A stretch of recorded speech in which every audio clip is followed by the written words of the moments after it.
এই যে আমার এই শশা ক্ষেতটাতে আমি কিন্তু গত 3 দিন আগে সার দিয়েছি। তো যদিও ব্যস্ততার কারণে ভিডিওটা করা হয়নি।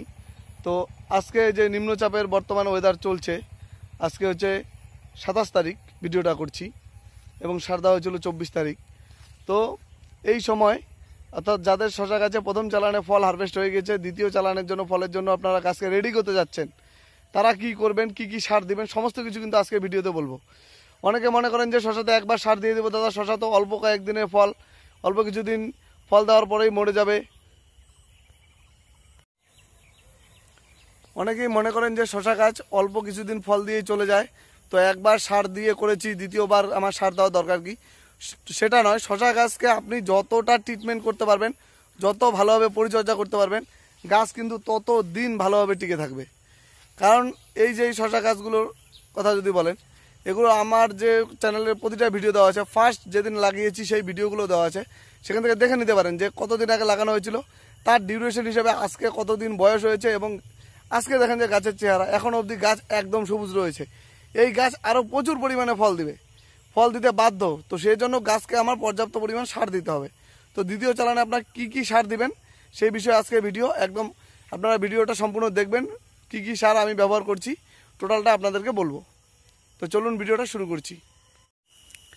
আজকে যেহেতু মেঘলা আকাশ, যে কারণে হয়তোবা কালারটা ভালো আসতেছে না, তবুও একটু কষ্ট করে দেখে নেবেন। আশা করি ভিডিওটা আপনাদের একটু হলেও কাজে লাগবে। মেনলি হচ্ছে এই যে গাছগুলো, এগুলোতে এখন কিন্তু খুব একটা ফল নেই, প্রতিদিন হারভেস্ট করা হয়েছে।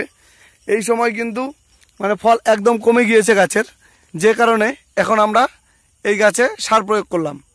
এই সার প্রয়োগ করার ফলে কি হবে, এই যে প্রতিটা যে গিটগুলো রয়েছে, এই প্রতিটা গিট থেকে কিন্তু নতুন একটা করে কুশি ডাল বেরোবে, ছোট্ট একটা কুশি ডাল বেরিয়ে একটা করে কিন্তু ফল হবে।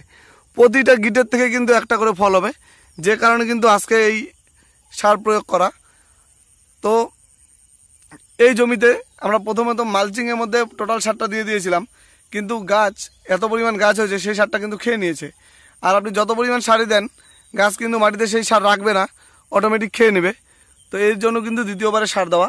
তো এই দ্বিতীয়বারে সার দেওয়ার ক্ষেত্রে আমার এই জমিটা কতটুকু আপনারা জানেন, 6 থেকে 7 কাঠা জায়গা হবে, বড় জোর।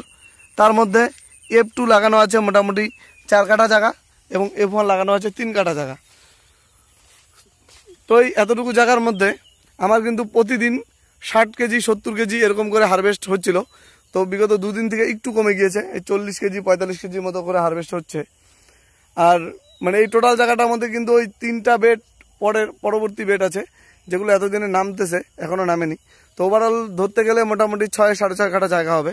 তো এখানে আমরা দিচ্ছি, এই সময়ের জন্য দিলাম 15 কেজি 20। এই কারণেই 20 দিলাম, যেহেতু মালচিং পেপার দেওয়া আছে, আমরা জলের মধ্যে সার প্রয়োগ করব, ড্রেনে জল দিয়ে জলের মধ্যে সার প্রয়োগ করব, সেহেতু যেই সারটা খুব তাড়াতাড়ি গলবে সেই সারটা আমাদেরকে চুজ করতে হবে। তো এই জন্য আমরা দিলাম 20। সবসময় চেষ্টা করবেন পরশের 20 নেওয়ার জন্য। এই 20 এই 20টা দিয়েছি, এটা কিন্তু একদম মানে সাত গলে গিয়েছে। তার সাথে দিয়েছি 1 কেজি জিঙ্ক এবং 1 কেজি বোরন। এটা আপনারা ওভারঅল 5 থেকে 6 কাঠা জায়গা হিসাবে দেবেন, যদি আপনার জমি বেশি হয় সেই হিসাবে বাড়িয়ে নেবেন। তো 15 KG 20, 1 KG zinc 1 KG boron. আর জিঙ্ক বোরন দেওয়ার ক্ষেত্রে আপনারা মাথায় রাখবেন, ভালো কোম্পানির জিঙ্ক এবং বোরন ব্যবহার করবেন।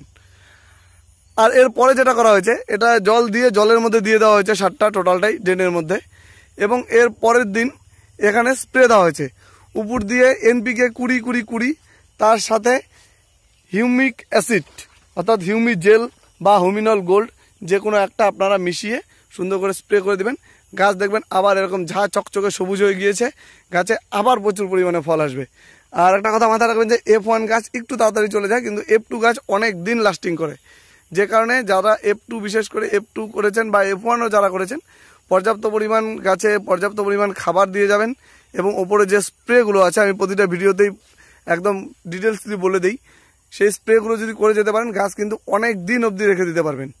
আর যাদের বিশ্বাস হচ্ছে না, তারা আমার চ্যানেলে গিয়ে প্রথম ভিডিওটা দেখুন আর আজকের ভিডিওটা দেখুন, তফাৎ নিজে বুঝতে পারবেন। আমাকে ভাঙিয়ে চুরিয়ে সব কিছু বলতে হবে না, নিজে তফাৎ নিজে বুঝতে পারবেন যে এত দিন অবধি গাছ কীভাবে সবুজ রাখা যায়, তা আবার এত একদম মানে ডিপ সবুজ, যেখানে হলুদ হওয়ার কোনো চান্স নেই। এই গাছ আরও অনেক দিন লাস্টিং করবে, আরও প্রচুর পরিমাণ ফল দেবে।